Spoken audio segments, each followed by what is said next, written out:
नमस्ते सभी को। आप सभी का मेंस में एक बार फिर स्वागत है।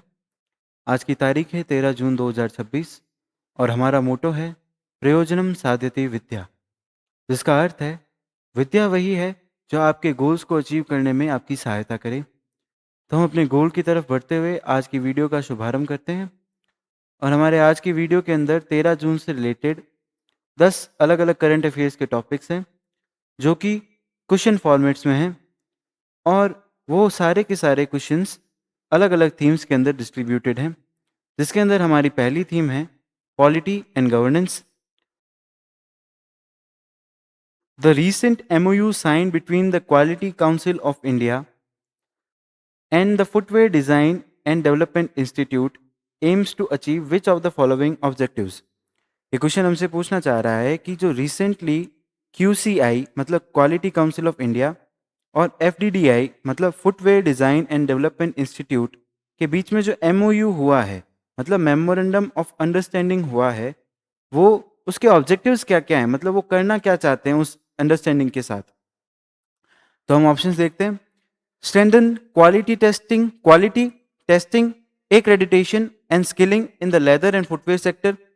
इसका मतलब ये है कि क्वालिटी को बढ़ाना और जो प्रोडक्ट बन रहा है उसकी टेस्टिंग को इंक्रीज करना, और जो एक्रेडिटेशन मतलब जो आमदनी हो रही है उनसे उसका मैनेजमेंट करना सही तरीके से। स्किलिंग मतलब जो वर्क फोर्स इसके अंदर लग रही है उसकी स्किल को इंक्रीज करना। कौन से सेक्टर के अंदर? लेदर और फुटवेयर सेक्टर के अंदर। क्यों? क्योंकि इसके अंदर footwear Design and Development institute भी शामिल है। तो ये हमारा पहला ऑप्शन था। और दूसरा ऑप्शन है establish a national leather export subsidy scheme. मतलब ये कह रहा है कि national leather export subsidy scheme को लॉन्च करना। यह और हमारा तीसरा ऑप्शन है promote only footwear export to Europe and North America. कि मतलब यूरोप और नॉर्थ अमेरिका के अंदर ही सिर्फ एक्सपोर्ट होने चाहिए ये फुटवेयर, प्रमोट होने चाहिए फुटवेयर के एक्सपोर्ट्स। और सेटअप पर न्यू लेदर रेगुलेटरी अथॉरिटी, मतलब रेगुलेटरी अथॉरिटी नई बननी चाहिए लेदर एक्सपोर्ट्स के लिए। इसके अंदर हमारा आंसर सही है strengthening quality testing accreditation and skilling in the leather and footwear sector. इसके साथ हमारा आंसर आ गया। तो एक्सप्लेनेशन के अंदर चलते हैं। इस एग्रीमेंट के अंदर दो अलग अलग अथॉरिटीज़ हैं, एक तो QCI है और FDDI है, जिसे हमने ऊपर देख लिया। इनके बीच में एक मेमोरेंडम ऑफ अंडरस्टैंडिंग हुआ है और इसका कोर ऑब्जेक्टिव जैसे कि ऑप्शन के अंदर था कि क्वालिटी को इंक्रीज करना, प्रोडक्ट की टेस्टिंग को मैनेज करना, एक्रेडिटेशन को मैनेज करना, और जो वर्कफोर्स है उसकी स्किल को इंक्रीज करना, जो कि भारत लेदर और फुटवेयर सेक्टर के अंतर्गत है, मतलब इसके इंक्लूडेड है। और इसके जो की बेनिफिशरीज हैं वो अलग अलग ऐसे क्लस्टर्स हैं जो डायरेक्टली इस सेक्टर के अंदर कोलैबोरेट करते हैं, जिनके अंदर कुछ नाम हैं जैसे आगरा, चेन्नई, कानपुर एटसेट्रा। ये कुछ ऐसे बड़े बड़े क्लस्टर्स हैं जो कि फुटवेयर सेक्टर के अंदर बहुत अच्छा कार्य कर रहे हैं। और इस फ्रेमवर्क मतलब ये जो MOU है इसका इनिशिएटिव और फ्रेमवर्क क्या है ये हम देखते हैं। ये MOU क्या करना चाहता है? एक ऐसा कॉम्प्रिहेंसिव फ्रेमवर्क बनाना चाहता है, मतलब एक विस्तरित रूप से फ्रेमवर्क बनाना चाहता है, जिससे प्रोडक्ट की कैपेसिटी बिल्डिंग, प्रोडक्ट के अंदर जो वर्कफोर्स हो रहे हैं उनका सर्टिफिकेशन, और उस प्रोडक्ट के लिए जो इंफ्रास्ट्रक्चर चाहिए उसकी टेस्टिंग का डेवलपमेंट कर सकें इस कॉम्प्रिहेंसिव फ्रेमवर्क से। और एक ऐसा क्वालिटी सिस्टम बनाएं जिसके अंदर जो वर्कर्स हैं उनकी क्वालिटी चेक हो, मतलब उनके द्वारा बनाए गए प्रोडक्ट की क्वालिटी चेक हो। और वर्कर्स के साथ साथ MSMEs जो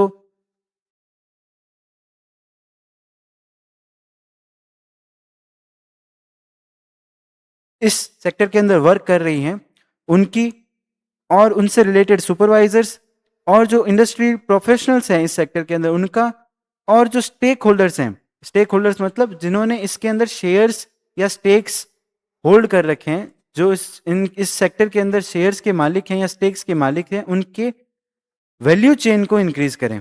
वैल्यू चेन का मतलब हम इसकी वैल्यू चेन को इंक्रीज कैसे करेंगे?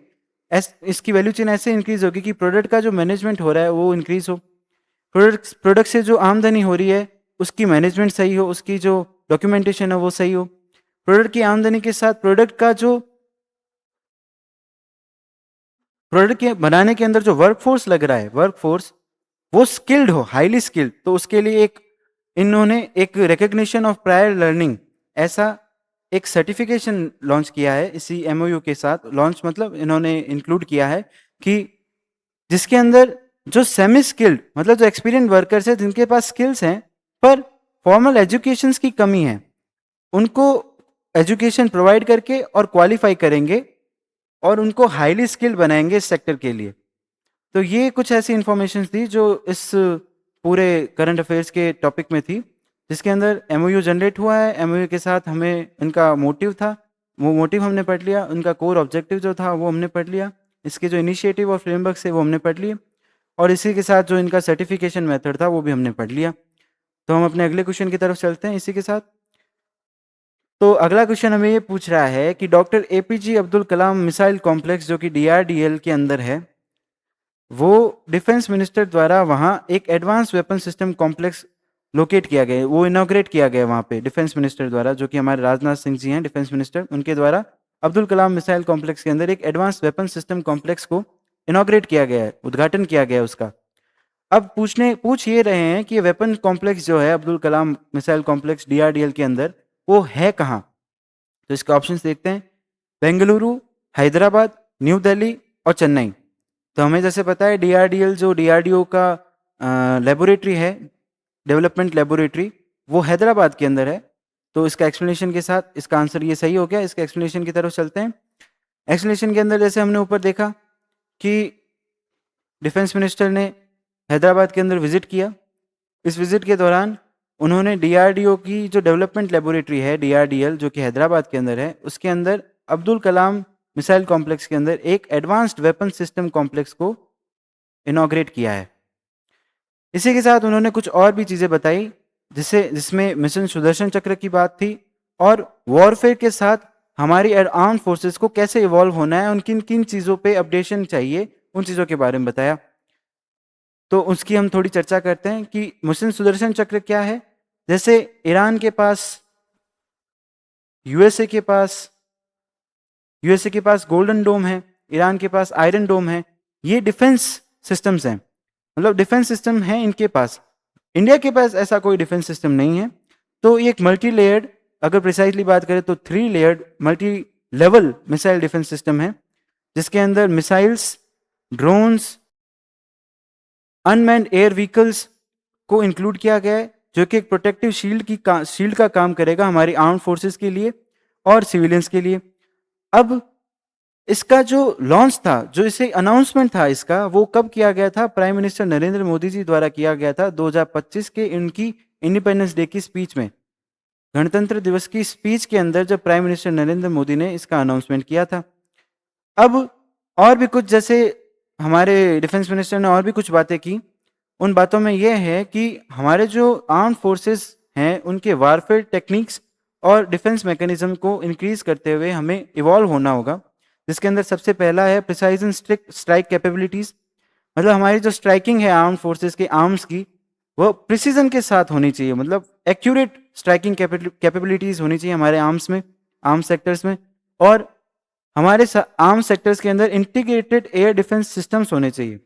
जैसे कि ये हमने ऊपर सुदर्शन चक्र के बारे में बात की, डिफेंस मैकेनिज्म के बारे में बात की, तो ये एक इकोसिस्टम बनाना चाहते हैं जिसके अंदर unmanned air vehicles, drones, missiles, defence mechanism arm जो कि लैंड पे होगी, और नेवी, एयरफोर्स, इन सब का एक कंपाउंडली एक काम एक साथ चले। जो कि कैसे होगा? जब हमारे पास एक ऑटोनोमस प्लेटफॉर्म होगा।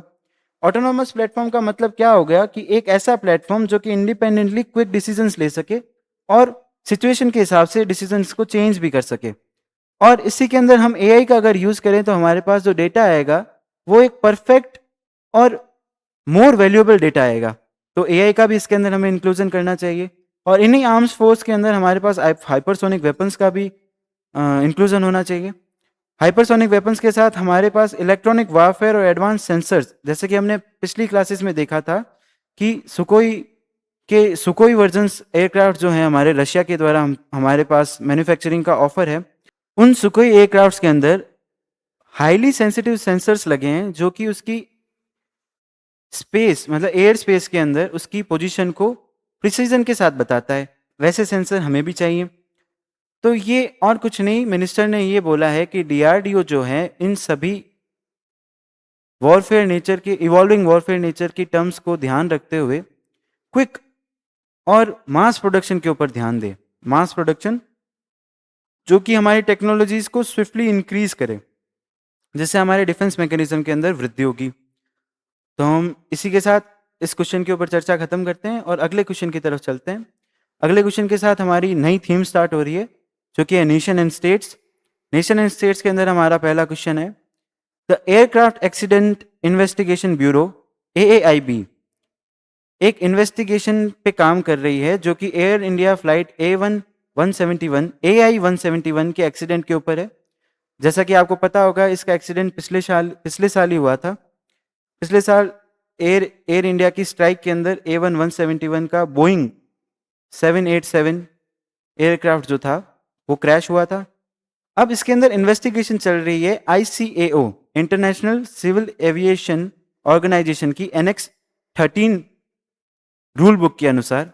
इसके अंदर एक्सीडेंट और एक्सीडेंट से रिलेटेड जो इन्वेस्टिगेशन होगी एयरक्राफ्ट्स के, वो उसके रूल्स लिखे हुए हैं। उसका जो प्राइमरी पर्पस है एयरक्राफ्ट एक्सीडेंट इन्वेस्टिगेशन का, वो क्या है?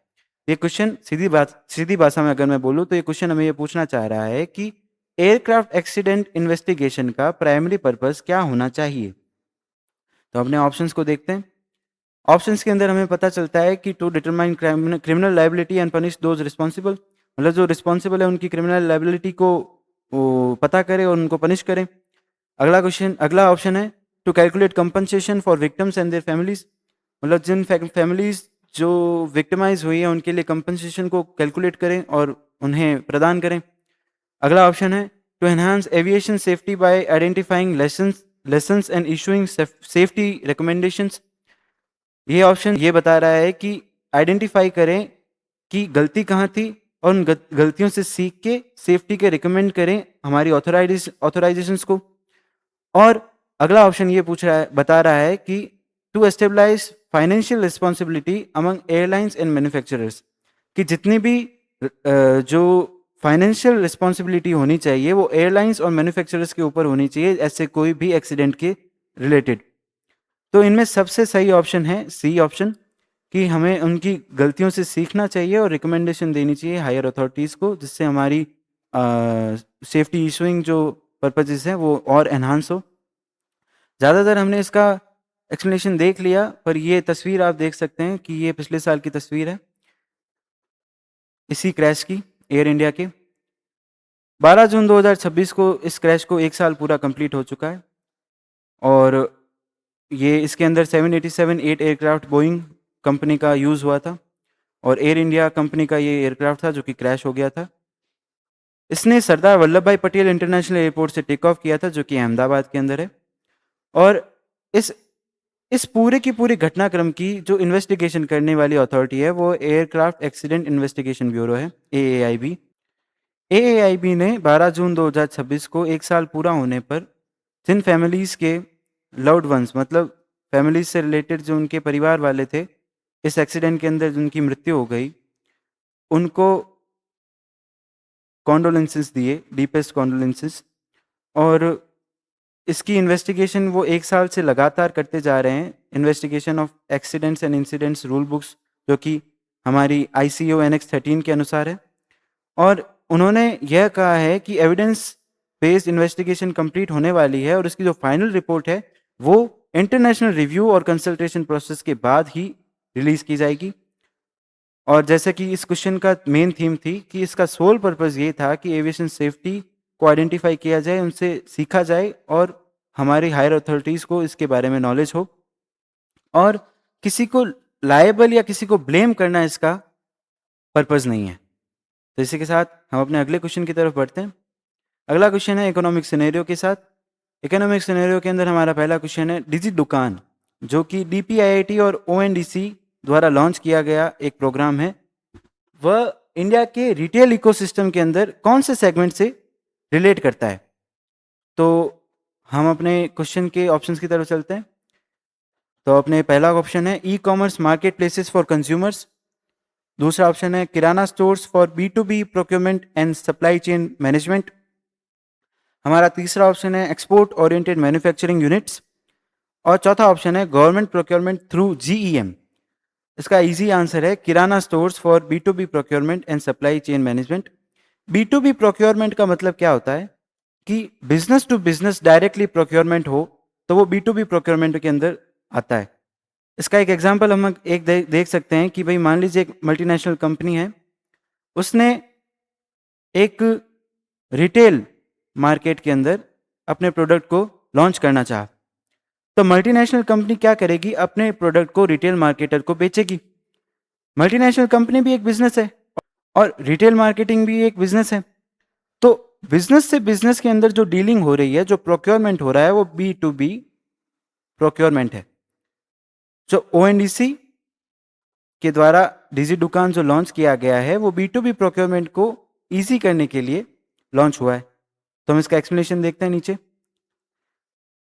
इवेंट के बारे में हमने देख लिया कि DPIIT जो कि department for promotion of industry and internal trade और ONDC जो open network for digital commerce, दोनों ने मिलकर एक CPG राउंड टेबल की थी, मतलब राउंड टेबल कॉन्फ्रेंस की थी। इसके अंदर कंज्यूमर पैकेज गुड्स के बारे में बात की गई थी। कंज्यूमर पैकेज गुड्स कुछ भी हो सकते हैं, शैम्पू हो सकता है, ऑयल हो सकता है, चिप्स हो सकते हैं, या फिर कोई बिस्किट हो सकते हैं, मतलब कुछ भी ऐसा जो कि पैकेज्ड हो और प्योर कंज्यूमर के लिए अवेलेबल हो इसके अंदर। और ये जो राउंड टेबल हुई थी वो भारत कॉमर्स चिंतन शिविर के अंदर हुई थी, जो कि जून 12 2026 को आयोजित की गई थी। इसके अंदर पार्टिसिपेंट्स जो थे वो बड़ी कंज्यूमर गुड कंपनीज के ओनर्स, लीडर्स, डिस्ट्रीब्यूटर नेटवर्क्स जो डिस्ट्रीब्यूशन करते हैं वैसे नेटवर्क्स, टेक्नोलॉजी प्रोवाइडर्स जो कि मान लीजिए जैसे फ्लिपकार्ट हो गए, ई-कॉमर्स साइट हो गई, ब्लिंकिट हो गई, इनके जो टेक्नोलॉजी प्रोवाइडर्स है वैसे प्रोवाइडर्स, और लॉजिस्टिक पार्टनर्स, इन सभी ने इस राउंड टेबल के अंदर पार्टिसिपेट किया। और हम इसके मार्केट के बारे में बात करें, जो किराना स्टोर वाली मार्केट है, उसके अंदर मार्केट ये है कि 1.4 करोड़ किराना स्टोर्स है लगभग भारत के अंदर, जो कि FMCG सेल्स की 75 to 80% कैलकुलेशन को कैलकुलेट करती है। FMCG डायरेक्टली रिलेटेड है अपने पैकेज गुड्स से कि fast marketing consumer goods, FMCG की ये फुल फॉर्म है, फास्ट मार्केटिंग कंज्यूमर गुड्स, जो कि हम डायरेक्टली बोल सकते हैं कि पैकेज गुड्स जो हैं वो फास्टली हम मार्केटाइज कर सकते हैं, तो FMCGs के अंदर ज़्यादातर वही आते हैं। और डिजिट दुकान का जो की इनिशिएटिव है वो ये है कि किराना स्टोर, डिस्ट्रीब्यूटर और ब्रांड्स तीनों को फायदा हो।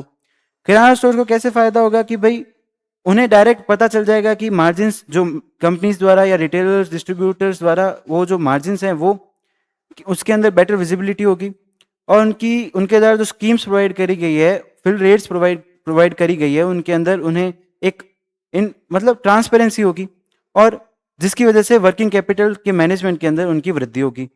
और डिस्ट्रीब्यूटर्स को कैसे फायदा होगा कि उनकी जो मार्केट है वो लार्ज हो जाएगी। जितने ज़्यादा किराना स्टोर्स, जैसे मैंने बोला 1.4 करोड़ किराना स्टोर्स है, तो डिस्ट्रीब्यूटर्स की मार्केट लार्ज होगी, वो भी बिना कोई एडिशनल फील्ड कॉस्ट के। मतलब जैसे लोग जाते थे मार्केटिंग करने के लिए फील्ड के अंदर, अलग अलग स्टोर्स के अंदर जाते थे अपने किसी भी प्रोडक्ट को लॉन्च करने के लिए, किसी प्रोडक्ट की एडवर्टीजमेंट करने के लिए, या किराना स्टोर्स के अंदर उसकी विजुअलाइजेशन, इन्वेंट्री मैनेज करने के लिए, वो कॉस्ट अब लगभग जीरो हो जाएगी। और ब्रांड्स को ये फायदा होगा कि उनके रिटेल डिमांड सिग्नल, मतलब कौन सा प्रोडक्ट कितना चल रहा है, कौन से प्रोडक्ट की शॉर्टेज है मार्केट के अंदर, वो जल्दी पता चल जाएगा, और कितने रिटेल काउंटर्स है जो उनके प्रोडक्ट को मैनेज कर रहे हैं, और उनका जो डिप्लॉयमेंट हो रहा है और ट्रैकिंग सिस्टम हो रहा है उनकी प्रमोशनल स्कीम्स के द्वारा, उसकी भी उन्हें डॉक्यूमेंटेशन लगातार मिलती जाएगी। तो इतनी इंफॉर्मेशन इस टॉपिक से रिलेटेड थी, और इसी के साथ हम अपने अगले क्वेश्चन की तरफ बढ़ते हैं। अगला क्वेश्चन हमें ये पूछता है इकोनॉमिक सिनेरियो का कि what is the primary objective behind the government implementing the motor spirit and high speed diesel temporary regulation of supply through retail outlets order 2026। ये क्वेश्चन हमसे ये पूछ रहा है कि गवर्नमेंट ने अभी एक motor spirit and high speed diesel temporary regulation को supply through retail outlet order को लागू किया है, जो कि एक टेम्परेरी है, मैक्सिमम अप टू 90 डेज तक ये लागू किया गया है। ये क्यों लागू किया गया है, इसका पर्पस क्या है, इसका प्राइमरी ऑब्जेक्टिव क्या है, तो इसके ऑप्शंस देखते हैं। to permanently ban the sale of fuel to private oil marketing companies like Naira, to stop everyday motorists and farmers from hoarding diesel during the West Asia disruptions, to privatize PSU oil marketing companies to recover their daily losses of 500 crores, or to curb black marketing by large bulk consumers exploiting to curb black marketing by large bulk consumer exploiting the massive price difference at retail PSU outlets. तो इसका answer है, इसके पहले हम questions के इसके meaning देख लेते हैं, ये कि भाई ऑयल मार्केटिंग कंपनी नायरा जैसी को परमानेंटली बैन कर दो, क्या ये ऑप्शन है? नहीं, गलत है। टू स्टॉप एवरीडे मोटर मतलब मोटरिस्ट और फार्मर्स जिनको डीजल की रोज जरूरत होती है वेस्ट एशिया डिस्ट्रप्शन के लिए, उनको स्टॉप कर दो, ये भी गलत है। और पीएसयू ऑयल मार्केटिंग कंपनीज है जो कि गवर्नमेंट द्वारा चलाई जाती है, जैसे भारत पेट्रोलियम, हिंदुस्तान पेट्रोलियम्स, इनको 500 करोड़ का लॉस हो रहा है वेस्ट एशिया डिस्ट्रप्शन की वजह से, ताकि जो नेटिव सिटीजन्स हैं उनको इस डिस्ट्रप्शन का घाटा ना उठाना पड़े, तो उनके लॉस के लिए प्राइवेटाइजेशन को पूरा बंद कर दो, इनको प्राइवेटाइज कर दो, तो ये भी गलत है। ये गवर्नमेंट इनिशिएटिव्स है, इनको प्राइवेटाइज नहीं किया जा सकता। या फिर to curb black marketing by large bulk consumer exploiting the massive price difference at retail PSU outlets. Bulk consumers जो हैं, मतलब जो टैंकर्स के टैंकर डीजल पेट्रोल्स लेके जा रहे हैं, क्यों? क्योंकि पीएसयू आउटलेट्स पे उनकी जो रेट है वो कम है, उस ब्लैक मार्केटिंग को कर मतलब खत्म करने की कोशिश की जाए। ये ऑप्शन एकदम सही है। तो इस ऑप्शन के साथ हम जाते हैं और एक्सप्लेनेशन की तरफ बढ़ते हैं। एक्सप्लेनेशन के अंदर ज्यादातर हमने देख लिया कि प्राइस गैप्स आ रहे हैं। प्राइस गैप्स क्यों आ रहे हैं? क्योंकि जैसे मल्टीनेशनल प्राइवेट कंपनीज है, जैसे कि नायरा हो गया, जियो है, जियो डीपी और भी है, तो वैसी कंपनीज क्या कर रही हैं कि मार्केट के अंदर बरकरार रहने के लिए उनकी डीजल पेट्रोल जो फ्यूल्स हैं उनकी प्राइस को इंक्रीज रख रही हैं, जबकि जो पीएसयूज हैं, पीएसयूज जो कि मतलब पेट्रोलियम कंपनीज है जो कि गवर्नमेंट ओन्ड है, वो प्राइजेस को डिक्रीज करके रख रही हैं, ताकि जो नॉर्मल मतलब सिटीजन्स हैं उनको किसी भी तरह की वेस्टर्न एशिया जियोपॉलिटिकल डिस्ट्रप्शन जो चल रहा है उसकी वजह से घाटा ना हो।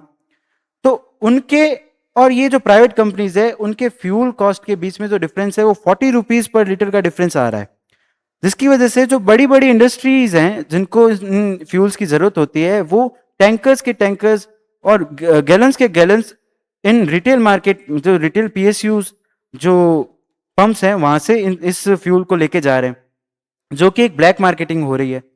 उस ब्लैक मार्केटिंग को रोकने के लिए इस टेम्पररी रेगुलेशन को लागू करना जरूरी था, जो कि अप टू 90 डेज के लिए है, जैसा कि मैंने आपको ऊपर बताया। तो इस करंट मार्केटिंग सिचुएशन और बैकग्राउंड को मद्देनजर रखते हुए ये एक गवर्नमेंट की तरफ से बहुत ही लाभदायक ऑर्डर निकाला गया है। तो इसी के साथ हम अपने अगले क्वेश्चन की तरफ बढ़ते हैं। हमारा अगला क्वेश्चन है इंटरनेशनल रिलेशन से। इंटरनेशनल रिलेशन के अंदर भारत इनोवेट्स 2026 की हम चर्चा करेंगे। Which Indian ministry is primarily organizing Bharat innovate 2026 initiative? तो ऑप्शंस देखते हैं। Ministry of commerce and industry, ministry of science and technology, ministry of external affairs, union ministry of education. तो इसका आंसर है union ministry of education. Explanation देख लेते हैं कि भाई इवेंट होगा, मिस्टर नरेंद्र मोदी और फ्रेंच प्रेसिडेंट इमैनुअल मैक्रॉन दोनों मिलेंगे और इनॉग्रेट करेंगे भारत इनोवेट्स 2026 जून 14, 2026 को, और इसकी लोकेशन होगी पलास देस एक्सपोजिशन इन नाइस, फ्रांस के अंदर। और इसका कोर ऑब्जेक्टिव क्या है कि इंडो फ्रेंच पार्टनरशिप को ग्लोबल डीप टेक इनोवेशन के साथ और स्टार्टअप इकोसिस्टम के साथ इंक्रीज किया जाए। और इसके जो ऑर्गेनाइजर्स हैं वो है हमारी union ministry of education India की। और इसका जो स्केल है, पार्टिसिपेशन का जो स्केल है, उसके अंदर 120 इंडियन डीप टेक इनोवेटर्स और स्टार्टअप्स जाएंगे। उसी के साथ 15 हायर एजुकेशन इंस्टीट्यूट्स भी शामिल होंगे और 500 ग्लोबल इन्वेस्टर्स, कॉर्पोरेट लीडर्स और वेंचर कैपिटल फर्म्स भी इसी के अंदर शामिल होंगे, जो कि 14 जून को 2026 के अंदर आयोजित होने वाला है। और यह इवेंट 13 अलग अलग सेक्टर्स के अंदर बात करेगा, जिसके अंदर advance computing, semiconductor, space technology, biotechnology, energy, health care और मैन्युफैक्चरिंग जैसे सेक्टर्स हैं। और इनके अंदर कुछ सब सेक्टर्स भी है जिनको मिला के हमारे पास 13 की सेक्टर्स आएंगे। और उनके चर्चा की जाएगी इस पे। इसकी हम और आगे बात करेंगे जब ये इसका आयोजन पूरा हो जाएगा, उसके बाद हम इस पे और चर्चा करेंगे 14 जून के करंट अफेयर्स के अंदर। तो इसी के साथ हम अपने अगले क्वेश्चन की तरफ चलते हैं। एनवायरमेंट एंड इकोलॉजी की थीम के अंदर हमारा पहला क्वेश्चन है, where is ministry of new and renewable energy is going to host the conference on global wind day which is on 15 June 2026। ये क्वेश्चन हमसे पूछना चाह रहा है, जो हमारी भारत की union ministry of new and renewable energy है, वह ग्लोबल विंड डे जो कि 15 जून 2026 को है, उसकी कॉन्फ्रेंस कहां पे आयोजित करने वाला है। तो ऑप्शंस देखते हैं, जयपुर, पुणे, गोवा या गुवाहाटी। इसका आंसर है गोवा। गोवा के अंदर ग्लोबल विंड डे 15 जून 2026 का कॉन्फ्रेंस जो है रिन्यूएबल एनर्जी के ऊपर वो आयोजित होने वाली है।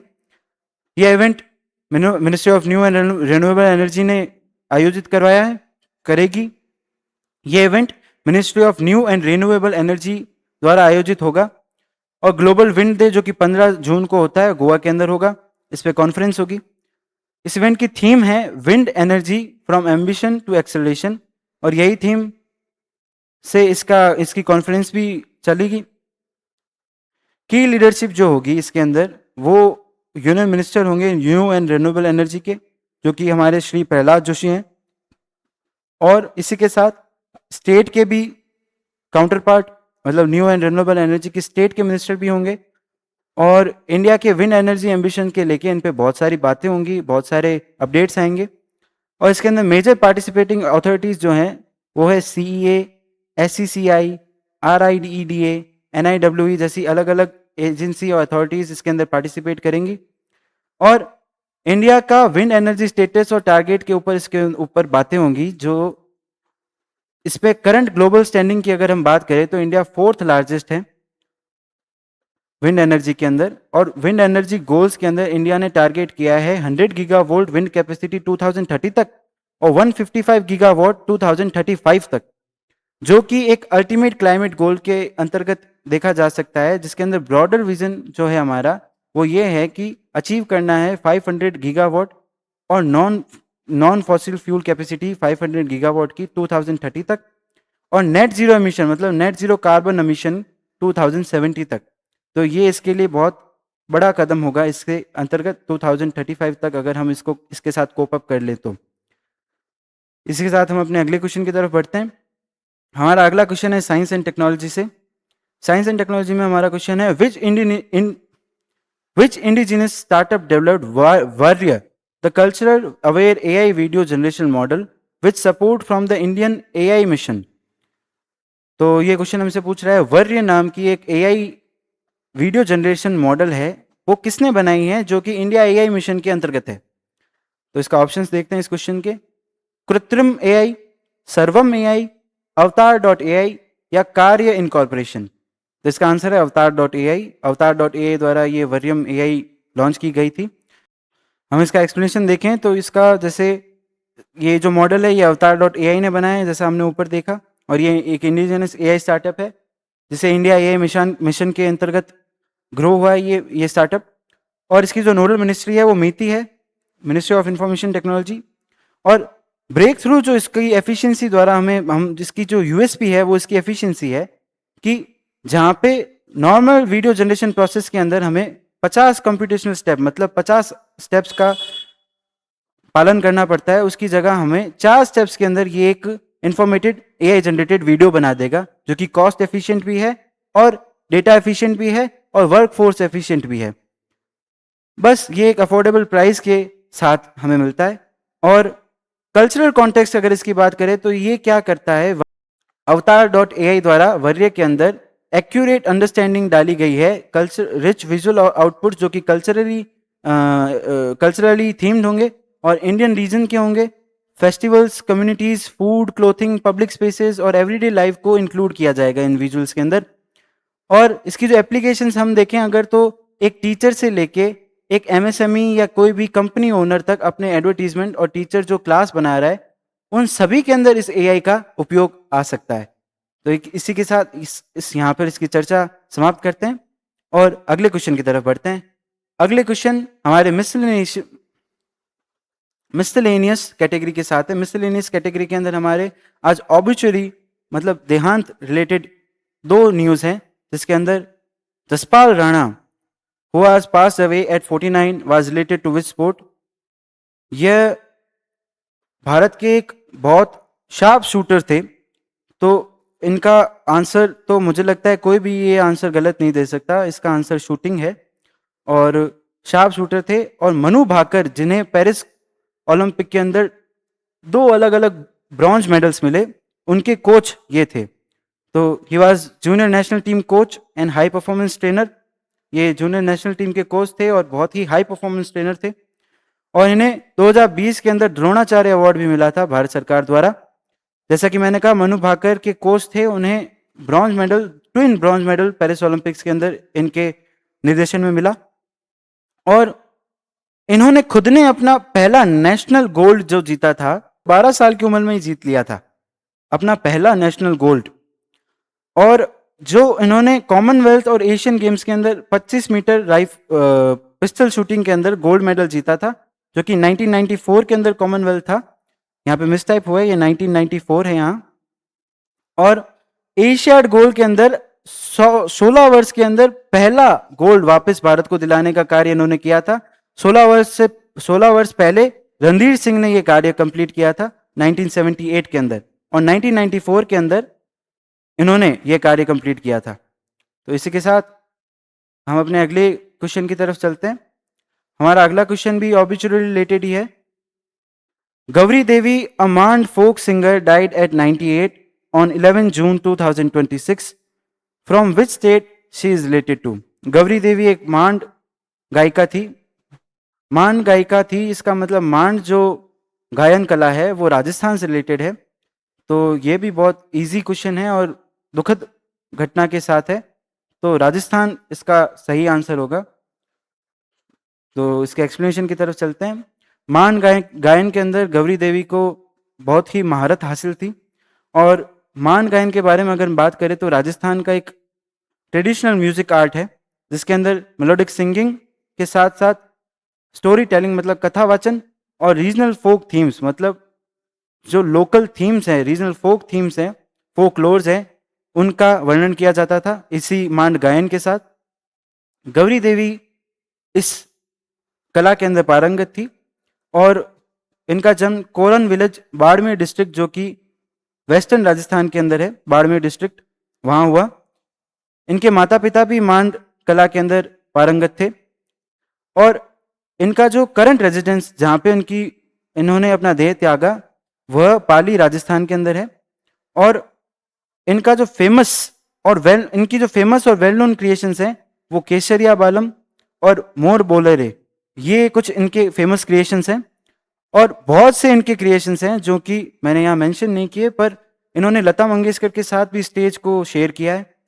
तो इनको इंडियन मांड गायन के अंदर ऑल ओवर वर्ल्ड ये फेमस थी। तो ये हमारा आज का आखिरी करंट अफेयर्स था। इसी के साथ हम अपनी आज की क्लास समाप्त करते हैं। आशा करता हूँ कि आज का सेशन आपको पसंद आया होगा, और ऐसे ही वीडियोस देखने के लिए आप हमारे चैनल को सब्सक्राइब कर लीजिए। इन वीडियोस को आप ज़्यादा से ज़्यादा शेयर कीजिए ताकि ये इन्फॉर्मेटिव वीडियोस और भी जनता तक पहुंच सके और इस इन्फॉर्मेशन का लाभ और भी जनता ले सके। तो धन्यवाद, आपका दिन मंगलमय हो।